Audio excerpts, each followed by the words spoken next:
the Bucks trade and moving on from an important part of their championship run and hope of improving their chances of contending for another title. The Milwaukee Bucks earlier today sent Khris Middleton, A.J. Johnson, and a pick swap to the Wizards for Kyle Kuzma, Patrick Baldwin Jr., and a second-round pick. Again, I think there's so many avenues and ways you can get into this and talk about it. I think first, let's just talk about Khris Middleton and the loss of K-Mid, the loss of Cash. Listen, I'll say this, and you guys tell me, take it where you want to take it, JT. But Khris Middleton was fantastic for this team. He's been on the Milwaukee. He's a 12-year member of the Milwaukee Bucks. And he helped bring a championship to the city of Milwaukee, to the state of Wisconsin, to the Milwaukee Bucks, to this franchise. And for that, I mean, you have to thank him for all he's done, for his services. And you appreciate all of that. And I think you can't say that you are a Milwaukee Bucks fan without appreciating that. That said, I saw a lot of stuff today that, and again, I won't bash Khris. I'm not going to bash Khris, but I just do want to say again, changes had to be made, and I'll say two things.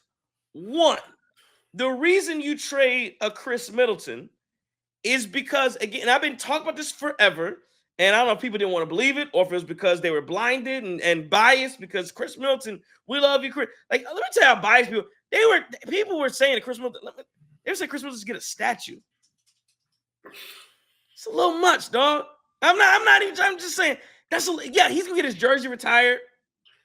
He's I don't know if he's a Hall of Famer. I don't know. I know he did win an Olympic gold medal. Maybe he's even a Hall of Famer. But a statue for the number 2 guy, like, that is like a Kobe Shaq thing when you get a statue, like when 1-2 punch like that. It ain't really like that. That's all I'm saying. But one, I think you have to give deference to the front office because they're around him every day. They know they have the medical personnel and medical staff. I think they traded a Khris Middleton because they looked at him and they saw we're almost 50 games in. He cannot move. We're having problems with this. And I keep saying it over and over again. You have got in the playoffs, you got to be able to have a guy that plays 40 minutes. They can go 40 minutes. I don't know that he can. So that's one. And then number two. So 3 things. Number 2, you had to get under the second apron, which is key, so you can continue to make moves. Also, I didn't even notice. Did you know that if you finish as a second apron team, in the season, you get a pick. You get first and second round pick every 7 years. That's that pick that you will get. So that would be 2032 at the end of the season when it converts. That pick is frozen. The pick is frozen, and you can no longer trade it. You can't do anything with it. If you finish in the second apron again in any of the next 4 years, so if you finish second apron 1 year, it's frozen. The next 4 years after that, if you finish the second apron again, now that next pick is not frozen. Not only frozen, it converts to a 30th overall pick. So no matter where if you finish 10th, you now have the 30th pick. You convert to the last pick in the first round. That's how big a difference it is being from first and second apron. So again, it's important to get under the second apron. So again, 1, Khris Middleton's health, and I think the front office is looking at his health and saying, problem there. 2, I think they really wanted to get under that second apron, and they had to do it. There's just no way around it. And thirdly, what you saw with the trade of the Bucks getting Kyle Kuzma, and I won't get into Kyle Kuzma and what he does and everything yet, but what this shows you, and really not just getting Kyle Kuzma back, but having to throw in A.J. Johnson, which I don't think anybody thought the Bucks were going to do.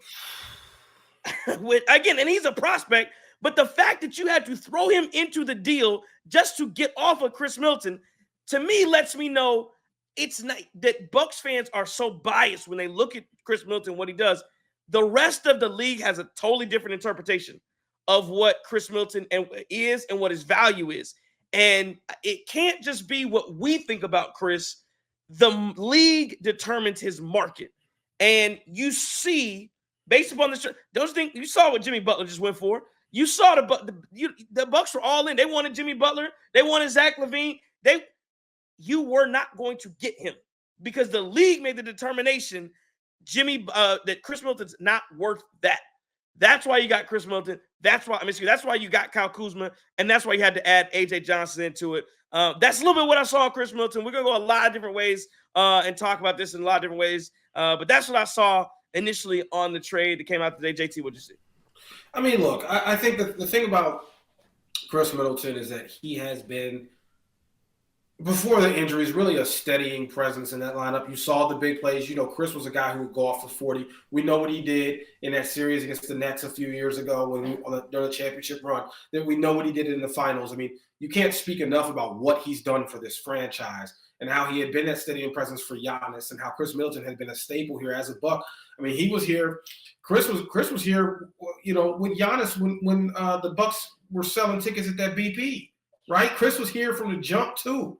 He'd been here through this journey that we've had as Bucks fans, through coach after coach and through watching this team be trashed, then bad, then good, then great, and excellent. Like, Khris has been here for this whole thing, so I get why people are in their feelings right now.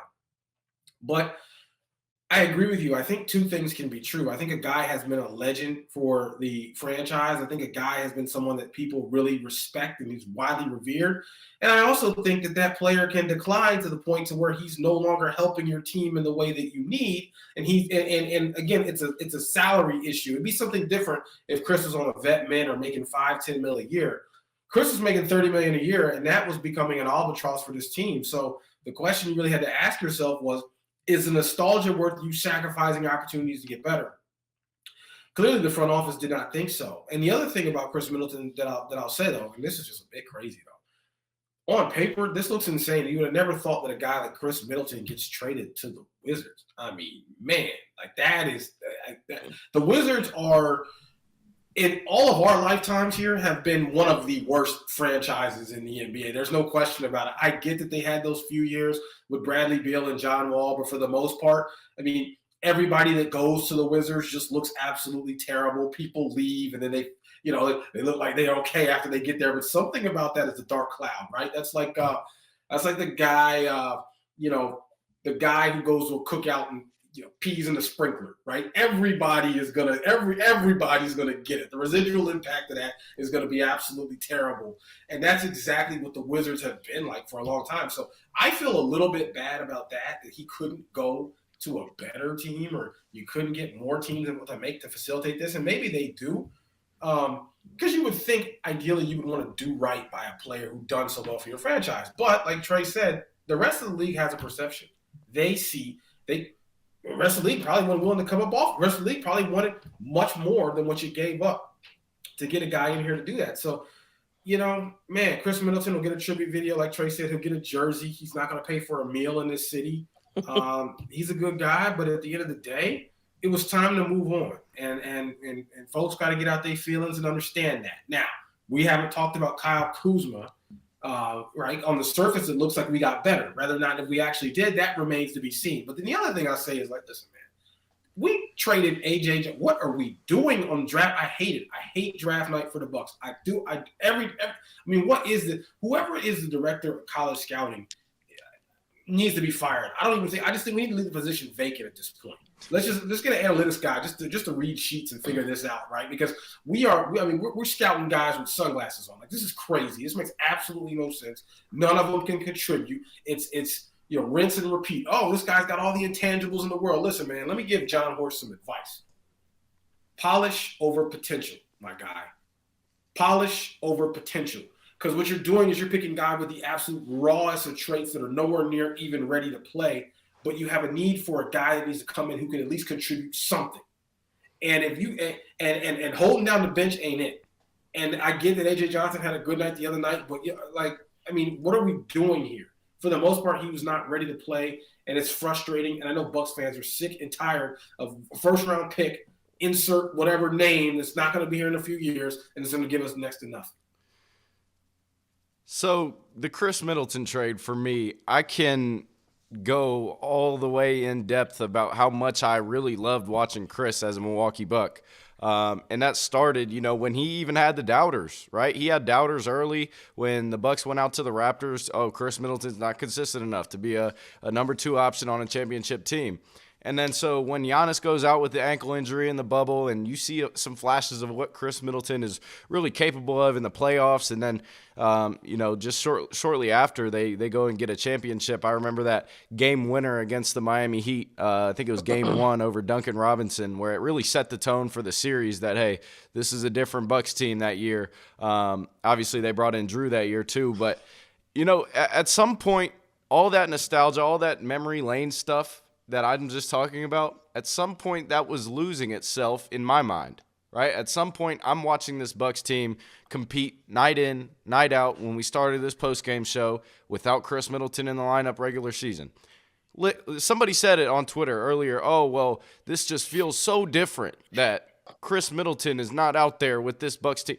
I've been used to it. Trey's been used to it. JT's been used to it. If you're a Bucks fan and you're really watching all these games, you've been used to this Bucks team without Khris Middleton in the lineup. And that's where I think there was some, straining on the relationship for me to be able to say that I wanted this move to happen, whether it was for Kuzma, Levine, or whoever. We'll get into the Kuzma aspect. But, at some point you just got used to not having this guy regularly in the regular season. And I get he was phenomenal in the playoffs against the Pacers last year and recently. But at the same time, do we want to go out on our sleeve doing nothing? And I don't think that was the answer. And it wasn't obviously in John Horst's mind. It was not in this Bucks front office's mind to go out with, oh, hey, let's just run it back. Let's just run it back and see where that gets us. No, they figured they needed to make a move, and that's what happened. But, look, I got a Khris Middleton jersey, so, it's never been to me about, just wanting to move Khris because I hate him or anything. I love the guy. I love what he brought to Milwaukee. I love, like I said, going back down memory lane and him winning that championship with Giannis. But at some point, you got to let things go. It was time, and that's why I think this was the right move.